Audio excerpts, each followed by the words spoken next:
Afternoon, Astroloves. Welcome to yet another episode of Astrolove. Yeah. I'm AstroQueen. And I'm AngelLove. And yeah, greetings everybody. Thank you so much for being here. It's episode 10. And I think we're very, very happy we've reached this milestone Yeah. of 10 episodes. It's actually, I don't even realise how we got here. But you know what? 10 is great. 10 is good. 10 is good. 10 is number one. Yeah, 10, I was just thinking that. Yeah, 10 is number... I was thinking that. That's numerology. That's number one. That's like a new energy that we're emitting out in the world in terms of like just starting, I don't know, just...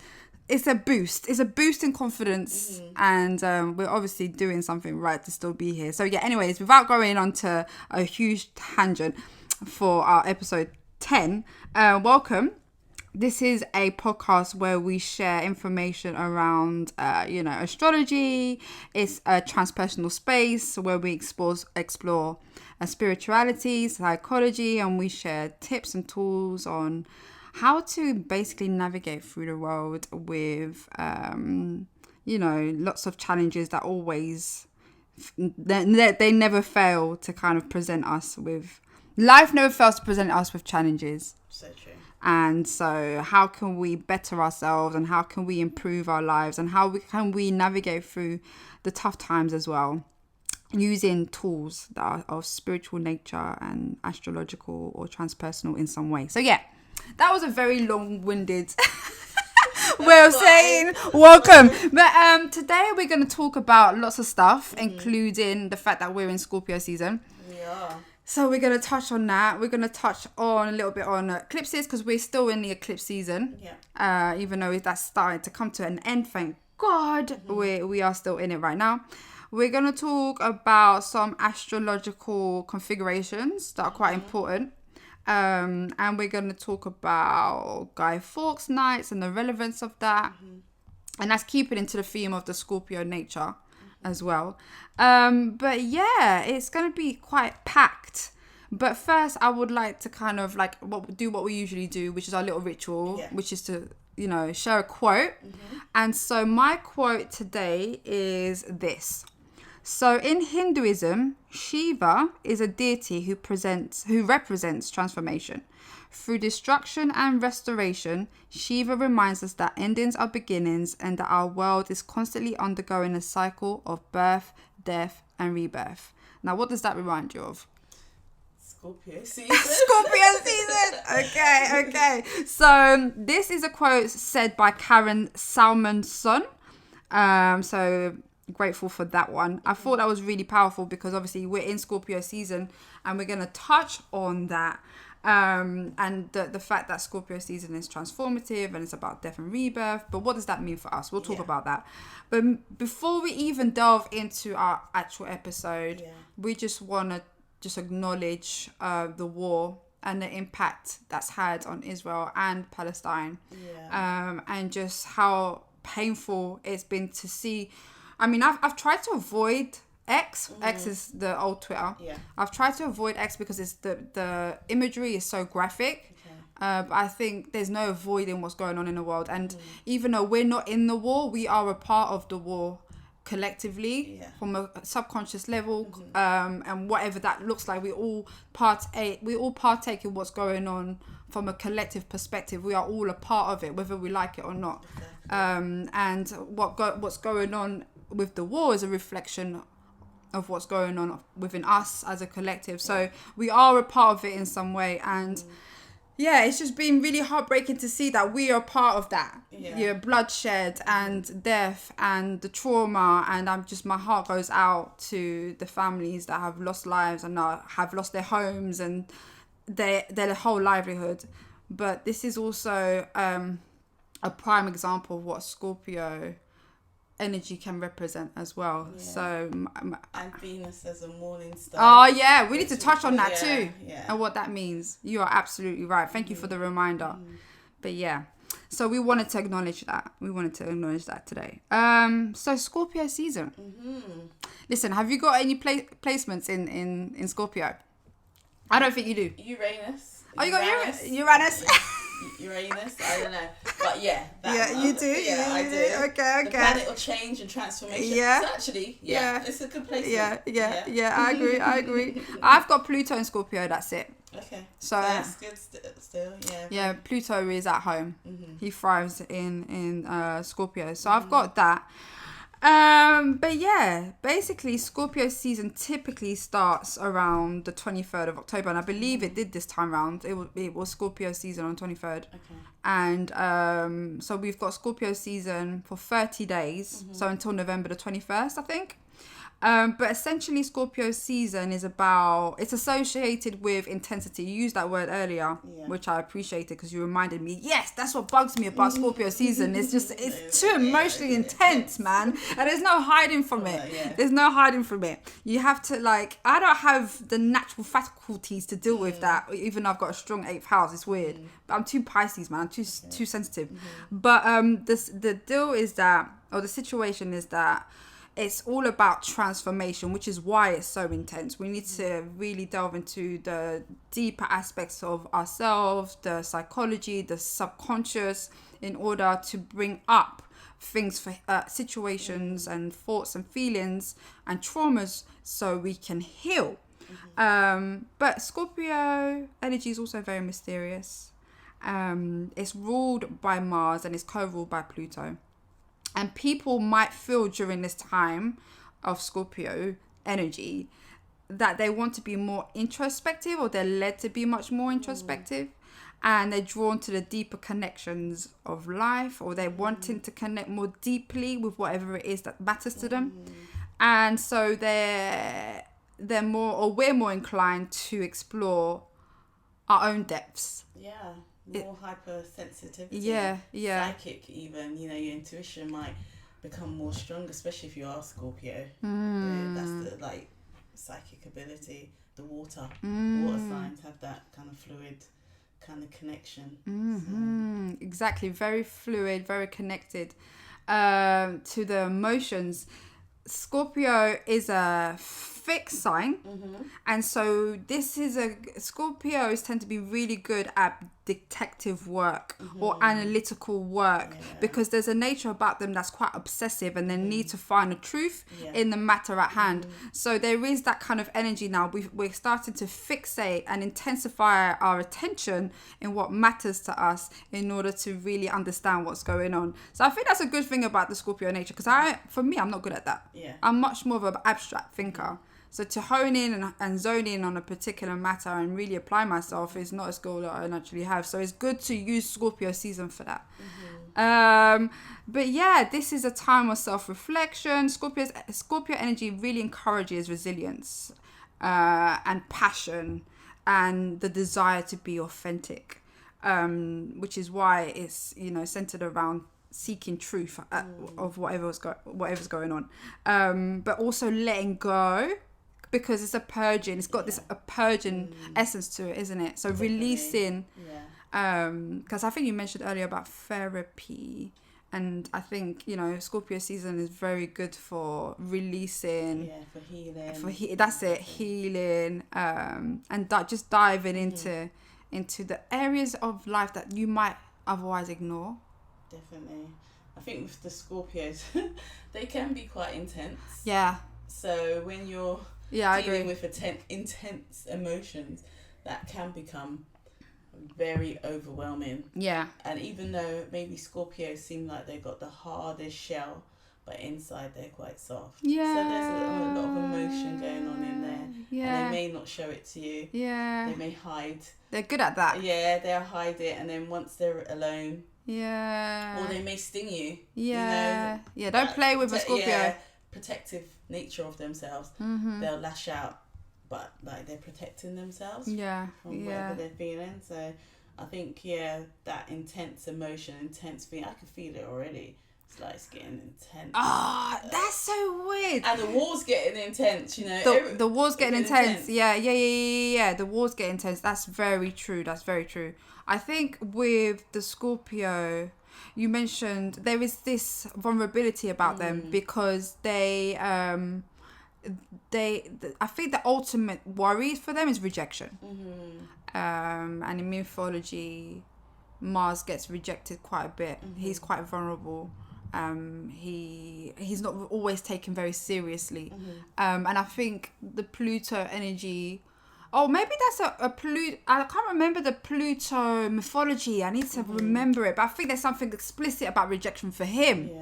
Yeah. So, yeah, from a transpersonal perspective, definitely rejection is an issue. So, and then with that comes the element of control.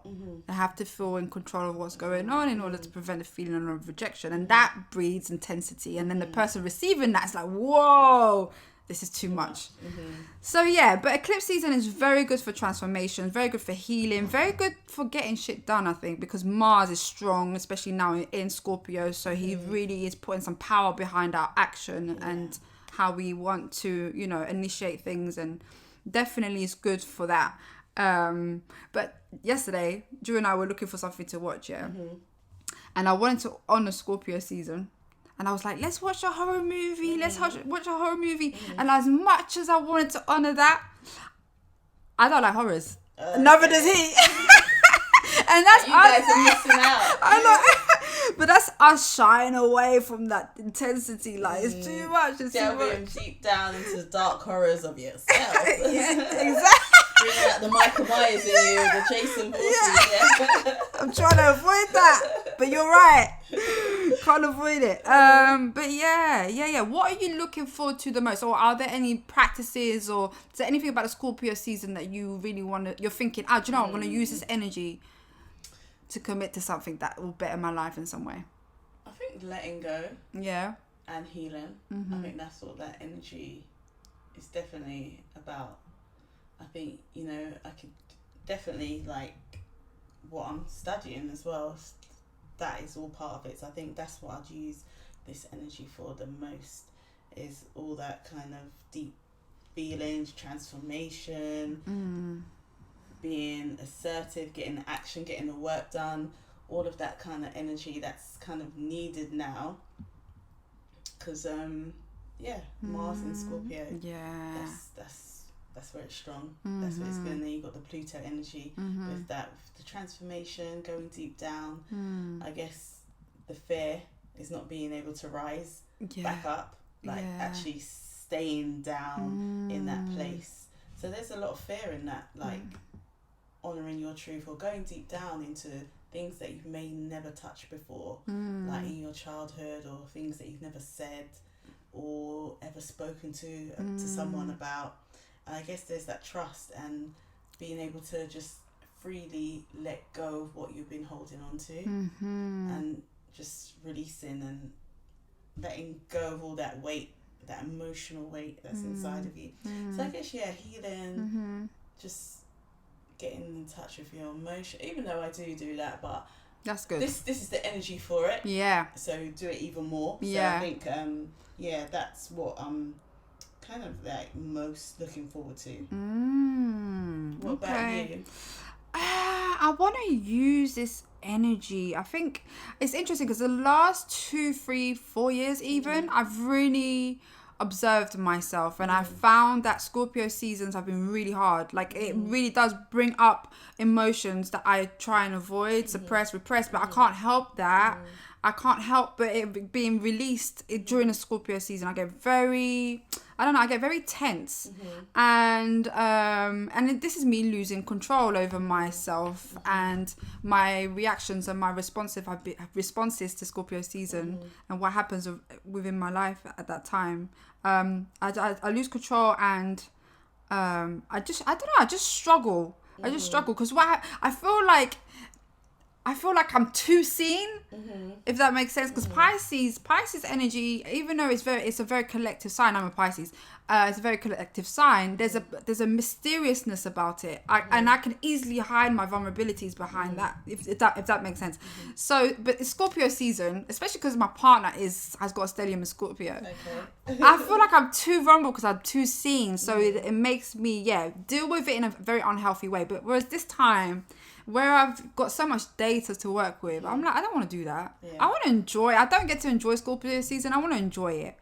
So this time round, I'm much more in my feelings, and I'm sifting through and filtering out, and I'm trying to do those things anyways, so that I respond much more healthily to, for example, criticism, as in like positive criticism, or like I don't know, things that might be shared with me that might otherwise make me feel a type of way, but rather than it being so subjective and emotive, I'm using it as data, because Scorpio is about data essentially. You're working with data, that's why they make good detectives and analysts and whatnot, to better myself and grow, because ultimately that's what Scorpio is about: transformation and growth. The phoenix coming out the fire. So this is also me talking in real time, because I haven't really thought about, what am I doing for Scorpio season? Let me write it down and structure it. It was not, but I know that's where I want to be at.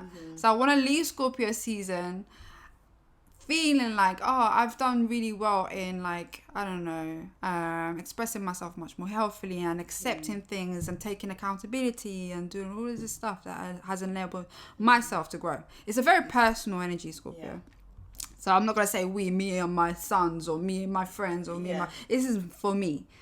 So yeah, and reflect on stuff. So that's me. That's me. Definitely. That sounds great. And I think just remembering that even though it is Scorpio season, it takes time to build that muscle of releasing and letting go. If it's not something that you do on a regular basis, it's not just going to come, okay, it's Scorpio season, but this is a great time to start using that energy, thinking about, you know, the intent that you said, you know, you feel you get all intense, like your body's reacting, it's protecting you from all what you're gonna learn about yourself or what you're gonna release. It's in protective mode, but at the same time, when you recognize how your body responds, it's like going past that and saying, no, we're gonna go to that unknown place where scary out there, but it's all for the better good. Exactly.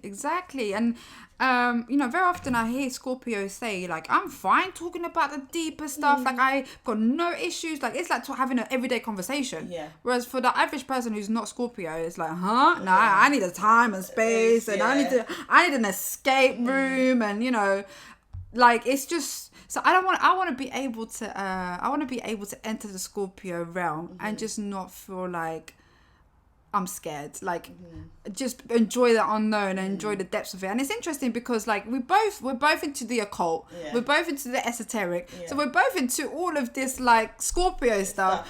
But I think it's when it gets personalized, that's when the fear comes in, and I'm trying. That's what I'm working on. But very interesting.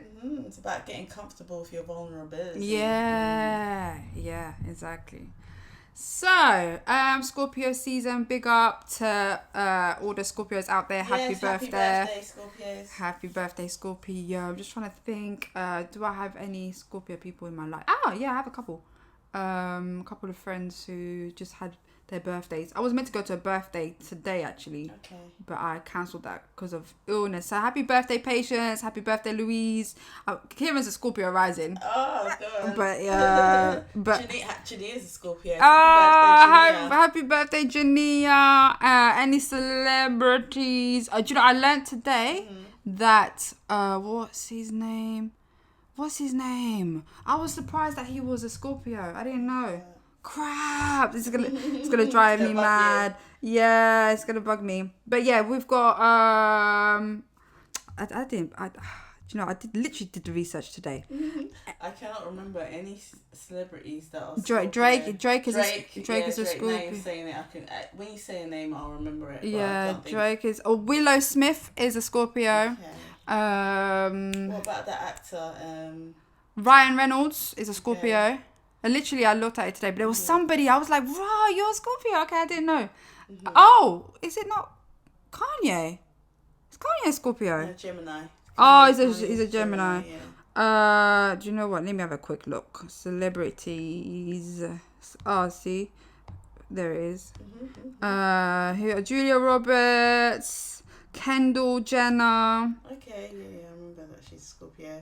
Him. Did he? I didn't know he was a Scorpio. Okay. I didn't know he was a Scorpio, which makes sense because there's something very, very secretive about him. Some of it's coming out. That's what I'm saying. It's like, oh, the Tupac scandal. Like, that's never going to die. And I remember last time you mentioned that he died during a retrograde. Tupac died during a retrograde. Yeah. So we concluded that actually his death will always be a story that's going to just keep coming to the surface, and like we're gonna keep trying to figure out what's happened. But yeah, his name has been linked to his death, like quite heavily. But yeah, interesting. He's a Scorpio. And he hasn't come out to say, no, it's not me. No. Although he did when he died, he did call, I believe, Tupac's brother to say that I wasn't a part of that. There's actually recordings of that. So he did it then, but nothing now. Well, he's just released a Love album. Okay. Yeah, it's just really intense. Yeah, but yeah. Anyway, so that's the Scorpio season. Did you want to say any more on that, or no? On artists that are Leo DiCaprio, I did see last day. That's a Scorpio. Yeah, he's a Scorpio as well. Katy Perry. Oh, nice, Katy Perry. Yeah. Ryan Gosling. Is that Miley Cyrus that I just saw? No, that's Katy Perry. Oh, okay. And then, I don't know, Gabrielle Union was a Scorpio as well. Okay. Yeah. Oh, Frank Ocean. Okay. Frank Ocean. And the ocean's in his name. And ocean is in the name. Water. So, yeah, he tapped into that one. Because I don't think that's his real name. I might be wrong, but I don't think it's his real name. So that's cool that he tapped into that. Oh, Sierra. Oh, she's Scorpio. Okay. Yeah, Sierra. So, yeah. Okay. So, I'm looking forward to seeing what Scorpio season brings us. Meanwhile, though, we are, like I mentioned earlier, in the eclipse season. And so, we spoke quite in depth about it in our last podcast, about that. So, basically, eclipses occur when the sun and the moon and the earth align in a specific way. And there's two types. We've got the solar eclipses, and that's what we also refer to as the new moon, and we've got the lunar eclipses, which is referred to as the full moon eclipses. So usually and very, very typically, eclipses are powerful moments of change and create transformation in our lives, but they are very often associated with endings and beginnings. And we used a word last time and we said they are like reset buttons. So yeah, they very much reset our lives because we, through eclipses, especially when they touch a personal planet in our chart or very sensitive points in our chart, they can definitely create pivots and very drastic change that we have no control over. So we've just had a full moon eclipse in Taurus at 5 degrees. Meaning that just on a general basis that would impact our finances because Taurus rules finance. It'll impact our values and our sense of security, and it will kind of prompt us to reevaluate our material goals because Taurus is very materialistic, our relationships, how we establish comforts, how we find comfort, how we find stability. And full moons are also about completion. So whatever all of that is for you will come to an end and it'll be reevaluated and change in some way. So I don't know if you remember, but I mentioned to you no, actually I'm not even going to talk on that. Let me just stick to this first because it's just too much. Okay. But the fact that we've just had a Taurus full moon, that's the last eclipse for the year. But it's also the last eclipse for Scorpio Taurus axis. It's done. We're done until the next decade or whatever the case may be for this particular theme. So that's good. It's over. I think my observation this month is that obviously the war has activated an intensity around the Palestine and Israeli conflict. And how it's intensified here because yesterday I saw cars with the Palestinian flag beeping, like they must have been having a demonstration. There was massive, like one of the biggest I've seen in London. I don't even know. I don't watch the news, so I actually don't know what's going on. Massive. But I saw like in their cars with the flag, massive flags, walking around with it around, like even on the train. They got the colours on, you know. So they're taking it really seriously in terms of getting out there in the UK, where, you know, we're free to protest. Exactly. Although, you know, you don't see the Israeli side so much. The Palestinian side's a lot more, it seems like it's a lot more vocal. Although the media it seems like the media, from what I've heard, is siding with the Israeli side. It's true. But the people of Palestine, they're not being fooled, or who are for them, for Palestine, because not everyone, but mainly people from, I guess, that part of the world, have come out and said no. We're not even though they're here in the UK, they're saying no, we're not accepting this, and this is wrong, and they're making their voices heard. So I mean, but within that, peace is the word I'm using. That's what we're advocating. Exactly. That's what, you know, is in my heart, for peace. And on both sides. And there's wars all over. I looked in, there's like about 32 countries with wars, and I thought, oh my gosh, this is like, we don't hear about all of them because it doesn't particularly affect us. Whereas the Jewish community is here, and they own a lot. But that we're alliance. We are an alliance with them. Well, the UK. Not me. The UK. The UK, the company called the UK, not me. But I guess, you know, because we're in the UK, I guess we get dumped into that. We're the UK because we're here, so we're all the same. Kind of thing. It's very hard, I guess, because we don't rule the government, and our voices, they just do, I guess, where the money takes them, or where politically aligned they need to be for what they want, is where they go. And that's what happens there. I don't know.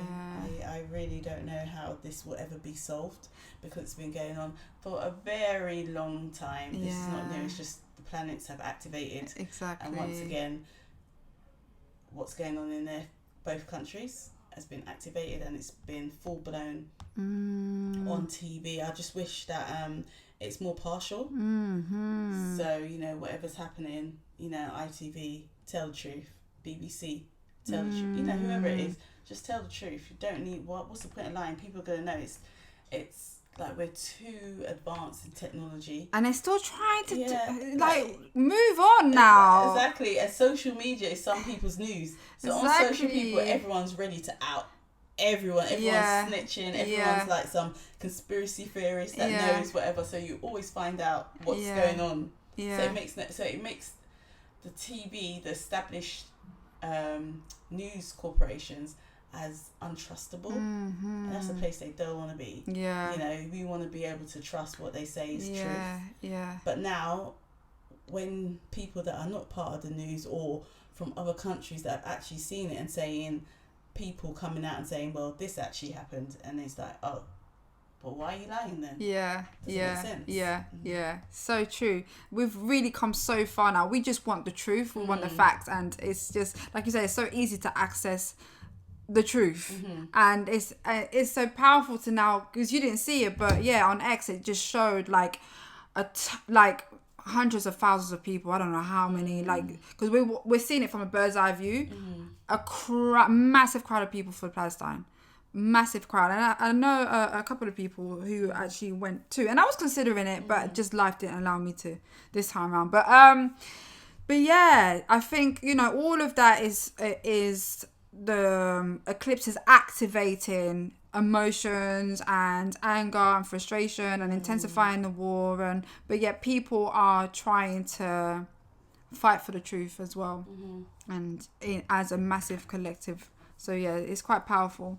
On a personal level, the first eclipse that took place at the beginning of this month, the 14th or something. Oh, was it the 14th? Yeah. 20. It was at 21 degrees of Libra. Kieran and I got sick. Do you remember I said it's going to affect his vitality because it's on his sun? And we got sick. Now, I was trying to figure out what it was for me. I don't think it was an eclipse thing, because I don't have any planets at 21. That is such a lie. It's squared. Yeah, no. It's squared my Mercury. Okay. And so Mercury is to do with commuting and, you know, travel and communication and things like that. I wasn't able to do that. Yeah. I wasn't able to go to work. I was bedbound, essentially. So, I just thought it was really interesting because it affected Kieran's vitality. And I kind of turned a blind eye for me because I think I was too focused on him. But yeah, I got it too. So, but it'd be interesting to see again how it continues to evolve because eclipses, they have an impact for 6 to 9 to 18 months, and 18 months being, you know, the last hurdle. But then there's obviously a grander scale of 90 years that it also impacts, but that's for another time. Okay, anything else on eclipses? Oh, we just learned that Matthew Perry just died. Yes, rest in peace, Matthew Perry. Rest in peace. Yeah, apparently, so we can't take this as gospel, but from social media I saw that he drowned apparently in his jacuzzi. No drugs were involved, but this is all, I think he passed away last night. Yeah. So I don't know like the real investigation, so I don't want to say this is this and that, like just what I've seen on social media. Yeah. That's how he passed away. But we did look at his chart, right? I did. Did I send it to you?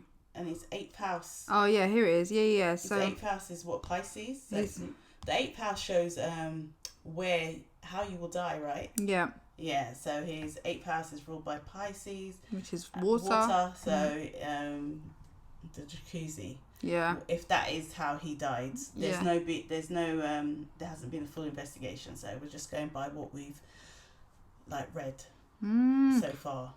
But also Pisces, because Pisces is associated with alcohol because it's ruled by Jupiter.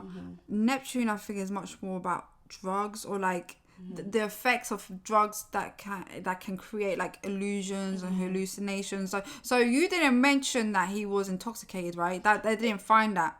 There was no drugs. I don't think they mentioned he was drinking. No. Yeah, I so think that's interesting. Blood for that. So it might just be a mysterious death too, because Pisces is associated with confusion and an illusion, mystery. So it'll be interesting to see like what the biopsy and all that. And he died autopsy. at 54, which is 9. Oh, right? Hold on. But did he die at 54 or 56? Okay, check. Yeah. I thought I saw 54. But, let's see. 54. Yeah. 54. So it's what? 9 in numerology, isn't it? That's like that ends in... Yeah, spiritual world. Yeah. So, I mean, it's not like anyone who has a 9 in their number means that they're going to die, but there's some sort of death kind of rebirth ending at that time. And also, the eclipse would have hit his moon because he's got the moon in Scorpio, and the eclipse that just took place yesterday was at 5 degrees of Taurus, which is opposite his moon. So that definitely, I would say, played a part in his passing. It's Scorpio season as well. Yeah, a so Scorpio I guess there's some intense emotions going on with him. We don't know. I mean, they didn't view it as... I don't think they said it was a suicide, but there's some intense emotional stuff going on with him. Maybe at that time. Very interesting. Just the connections. But also very sad. Very sad. Matthew Perry, he was hilarious. I'm gonna keep an eye on that. So obviously much has happened in the world. I wanted to also I was hoping to have some update on what's his name? Russell Brand. Yeah, it's gone quiet. That's fishy to me. Like how it comes out and then nothing. All of a sudden, like what is going on? You can't even nothing. Yeah, no news. Like what? So I'm confused. But apparently he's in Rumble now, so I might even check that out. What? On Rumble. So he's transferred all of his stuff, his fans, and everybody. Because has he been blocked on all the other social? They blocked him on all his other social media. Yeah. That was my last set of information for our last podcast. That's all I know. That he'd been locked off from getting paid and stuff like that, and he requested for his fans to pay for a subscription in Rumble. Or on Rumble. I mean, that's even that. I don't like. It sounds like he could have done it. I don't know. He hasn't been to court, but I mean, the social media, they're very quick to lock you off, even though you haven't been convicted or anything. It's like, another person we could take off from making money from our site. You know, like real quick. Because they make money off of him. Yeah. He had a massive fan base. But he probably makes more money. They don't get enough of the pie, I don't think. That's what happens like with those big celebrities like Kim Kardashian and all that. They use it for the followers, and followers go off and buy their merchandise. And Instagram is, I don't know if they really make money. They get the followers, but are they really making money from what she does, her business? Because she just uses it as a free like advertising tool. She might do pay some money, but compared to how much she earns, it's nothing. You know, so I guess as soon as they hear something, look, oh yeah, you're not making any money anymore. But I mean, it is what it is. Maybe they feel like it's warranted. But I just feel like if it all came back that he, you know, sometimes as it does, that it was false or whatever. Like, how does he get his money? Like, either way, YouTube just needs to make sure they're consistent. So every time there is a scandal like this, they need to lock it off ASAP for everyone. Stay consistent. Yes, exactly. Because that's my worry, that there's something else going on here. Like people behind the scenes trying to cut off his money. But he may have well done it. Exactly. It sounds like, you know, he has. Allegedly. I guess I should use that word. But I don't know. We don't know yet. But the fact that there's nothing to say right now. Exactly. When things go quiet, it's like, okay, there's all this noise. What's happened? Who's cutting it off? But maybe because, you know, usually when these things happen, something else takes over. Like the war in Israel has taken over. So there may have been some updates, but it's really small in the news, and it just got covered up. It got drowned. Drowned. Isn't it? But yeah, okay. So next thing on our list is to just talk about a particular transit that's going to take place on the 14th of November. So I'm really into elections and creating talismans. So information like this, I feel, is really important because they give us power ups. So for example, on the 14th of November, we've got what's called a Mars Cazimi, and we spoke about not Mars, I think we mentioned Mercury Cazimi. Mercury Cazimi. Yeah. So basically, Cazimis are when a planet is really close to the sun. I think 17 seconds, isn't it? 17 minutes. Within 17 minutes. Because when it's outside of that 17 minutes, it's known as combust. That weakens the planet. But when it's deeply embedded, when a planet is deeply embedded within the sun's rays, so within 17 minutes, that becomes a very auspicious energy, auspicious time. So we've got this happening for Mars. So Mars will go Cazimi on the 14th of November. And so he'll be at the heart of the sun. And so he'll be getting an extra boost of solar energy. Yes, so this is basically a very potent time for assertiveness and taking bold actions. Right, achieving your goals. Success. Yes, exactly. Taking action, improve your drive, you know, where you maybe need some extra help in getting something done. That utilize that energy, you said, on the 14th of November. Exactly. So if you've been procrastinating, or if you've lacked motivation, or you've got a shyness about you, but you really need to tackle some challenges and go after your goals, the 14th of November will give you that boost. So Mars is Cazimi usually around once a year. And the period is very short, so grab it while you can. I think it starts around 4:30. Okay. Yeah, so around 4:30 for about a day or so. But yeah, this is really good for, you know, courage, assertiveness, setting bold intentions, and initiating your new projects, or just tackling challenges head on. Very good for personal empowerment. And yeah, so just be mindful though that there is a tendency to be overly impulsive, overly aggressive. Yeah. So, but the key here is to be strategic in your boldness. Yeah. And that's how you're going to be able to really harness this energy productively. Sure. The Mars energy can be quite challenging to navigate because you don't want to be overly, because Mars is the god of war. Yeah. So you don't want to get down that route where you're arguing with someone or you get yourself into a fight. So I guess it's more about utilizing that energy in your work rather than just going out there with that ferociousness. Like if you're feeling all pent up and stuff, use something to let it go, let it all out. Yeah, exactly. So that's going to be good. I'm going to try and use it. I'm going to try to use it. I've got Mars in Libra, so it's not You do.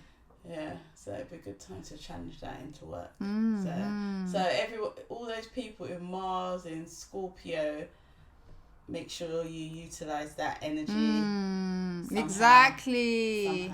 Yeah. That's gonna work very well for those signs. Okay, cool.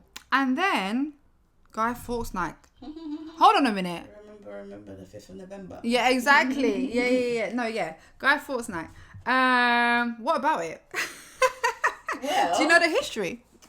A little bit. You know a bit of history? I've got some here too. Yeah. So I've got the chart too. I got the chart. Actually, he's an Aries, so he had that fire starter energy in him. He had did he have Mars in Aries? So the fact that he was part of that plot to take down the king. Yeah. Which king was it? George the no. King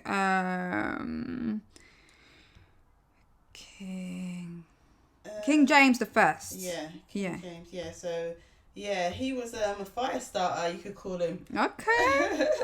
So I guess that's in honor of him. All those explosions and fireworks popping off. That's all about him. So he's born in York. I've got. He's executed on the 31st of January, 1606, outside Westminster Hall in Old Palace Yard. So you probably could go out there.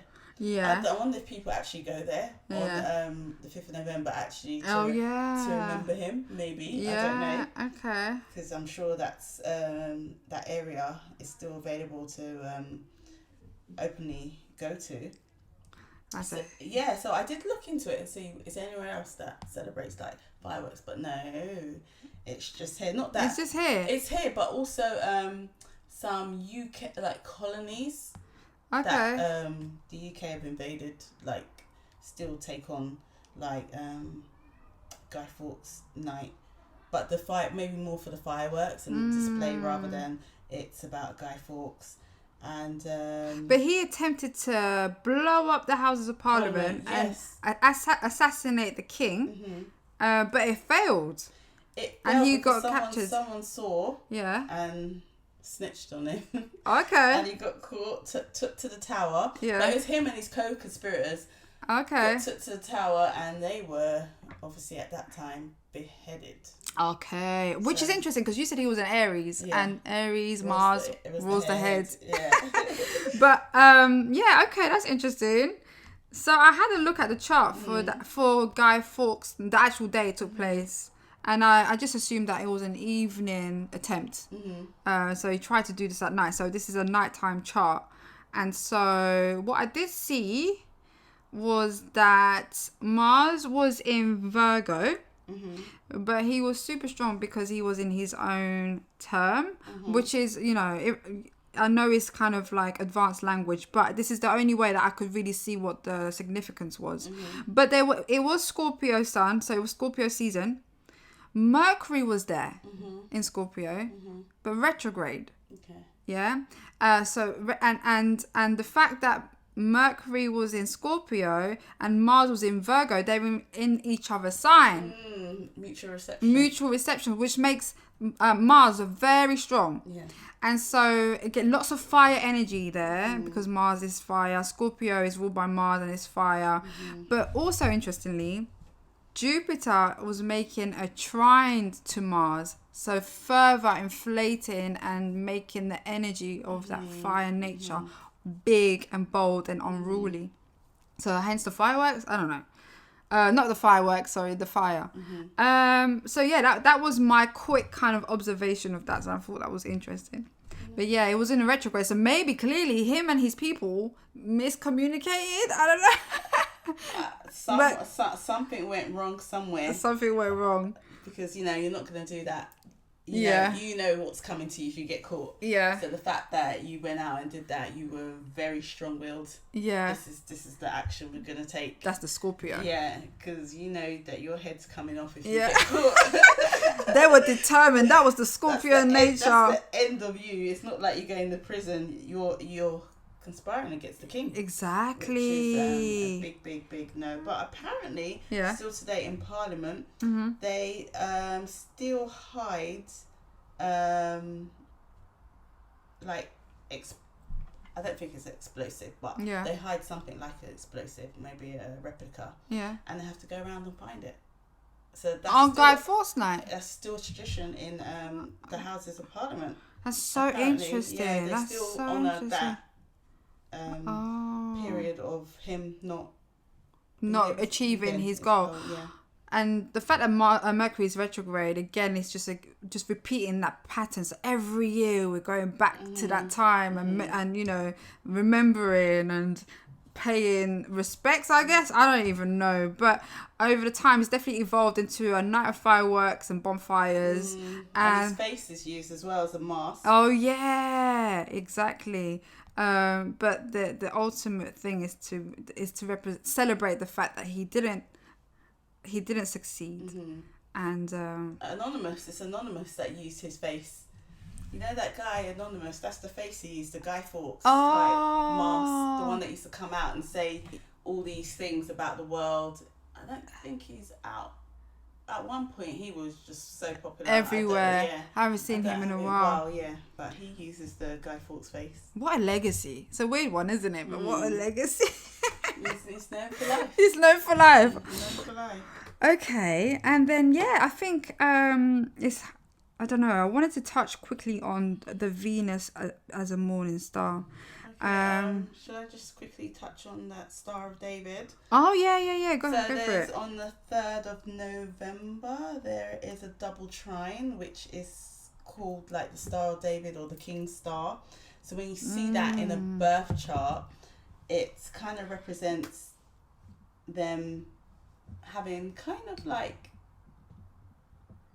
they're quite lucky in terms of what they do. So they've got 2 trines, which means life is going to be easy. They're going to have be able to achieve stuff. It's going to things are going to be available for them quite easily. The downside to that is it makes people really lazy. But it's called the King's Star because the Star of David is a sacred symbol, and it's used by Jews worldwide. It's based on the horoscope of the actual King David, who was said to have been born with 2 fortunate grand trines, which interlocked to create a 6-pointed star. And apparently it intimidated his enemies, and he was not defeated. And he had it engraved in his armor. But the pentagram is also looked as a evil sign, isn't it, as well? Because it's connected to Wicca. Yeah, and it's the number 6 as well. Yeah. 6. Yeah. The 6. But Yeah, but it's not evil. It's just I think it represents. Does it have a way of representing the spirituality and earth? Like the top part is spirituality, bottom part represents the earthly realm. I'm not sure. Yeah, I guess through films like Omen and they've just put the 666 energy as evil. And through the Bible, everyone just goes, that number is the most evil number, and then when you go on to research about it, you realise that actually there's positives, there's good and positives of everything. Yeah, exactly. I think if you take only the negative, then it's how you use it. Exactly. So with that, so that's on the 3rd of November. So if you know anyone going to be born on that day, they're going to be born with 2 nice grand trines. Ooh. Earth and water as well. Earth and water. Oh, wow. That's bringing dreams to the material world. So that's a nice one. Oh, that's powerful. Okay. No, I don't know anybody who's pregnant. But you can definitely plan your pregnancy ahead of time. Seek an astrologer and find out when the next grand trine is. But yeah, meanwhile, I don't know anybody who's pregnant. So yeah, cool. So basically we have the 14th of November. So we've gone a little bit backwards here. 14th of November for the Mars Cazimi. We've got the 5th of November for Guy Fawkes night. If you're into it, now you've got a bit of history. And then we've got the Star of David, which is when? On the 3rd of November. Okay, cool. And obviously there's Halloween on the 31st, but time is short. So that's it really. So just quickly, because we touched on Venus as a morning star earlier and how that may have had some relationship or some impact with the war. And I think one of the observations that took place for me was, and I think we spoke about it together, the girl Eliane is it Andame? I don't know what her surname is, but may she rest in peace. So she's the girl that died on the 28th of September. She got stabbed. So it was a knife crime, essentially. On her way to school, she was in her school uniform. But Venus was, I believe she may have been a morning star then. But for me, that was when it became apparent that knife crime was becoming prevalent again. Yes. That for me was the catalyst, because it was back to back for me. I kept hearing about knife crime thereafter. And then the war intensified. And then all the knife crime stories are no longer pushed to the forefront. Yeah. If there has been any. But that's what always happens. Something else takes its place and things get died down. Because after that, I haven't heard much about her story. Yeah. And the same Russell Brand. Like, all these stories have just been suppressed, pushed. Yeah, there's nothing. I guess if you go out and search for it, you can find some updates. But normally, you know, like with the news, what they want to project is usually you don't have to look for it. It's just there in your face. But there's nothing really being talked about. Everything is about the war in Israel, and I guess that morning star, it's about, that's what she is, isn't it? Yeah, she's a jealous goddess. She's the vengeful one. So when she's a morning star, what we mean by that, by the way, is when she rises before the sun. So she's going to be rising before the sun for a good few months. And I'm not sure when she comes out of that, sometime next year. But she's definitely started to become an evening star recently. And I can't remember the date, sorry. But my point is, it is a very sensitive time when it comes to war and conflict. And I remember seeing on X a few astrologers saying, oh, you know, Venus is out of retrograde, this is going to be positive. But in my mind, I'm thinking, well, she's a morning star. It'd be different if she was an evening star. So there's an aggression behind her, and she's working alongside Mars to get what she wants. And right now, Mars is very strong in Scorpio. So yeah, it's just going to be intense, I think. Yeah, Venus has got out the wrong side of the bed. Yeah, so she has. Somebody play with her. Yeah. She's going to be a bit like, it's got that Scorpio kind of feel. Yeah, exactly. So I feel like this podcast, or this episode rather, has been a little bit heavy. I don't know if you noticed. Well, you know, the clocks went back last night. Oh, did they go back last night? Yeah, in the middle of the night. I didn't realise. I was like, it's 12 o'clock. No, it wasn't. It's 11. Oh, okay. I didn't even know. Yeah. But what I meant was, it was heavy in terms of, like, we spoke about death a lot. Yeah. It felt very Scorpionic. I definitely felt the energy. Like, this is usually our podcast a bit lighter. Like, we delved a lot on, like, I don't know, much more heavier topics this time. I think maybe we should have gone a bit more into the occult and a bit more magic. Maybe that would be a bit too much. But it's fine because we are in alignment. But yeah, I think this is it. Yeah, that's kind of like what's been happening and updates. So this is now the 29th of October. So this will probably be released tomorrow. And then we've got another podcast that we refer to as the topic episodes, and that's going to be based on depression, again honouring the Scorpionic season, not necessarily because Scorpio causes depression, but it's definitely related to healing, and tapping into the more deeper aspects of life. So that should be good. So tap into that one. So meanwhile, we're going to close. Thank you so much for listening, guys. Until next time, I am Astro Queen. And I'm AngelLove. Peace.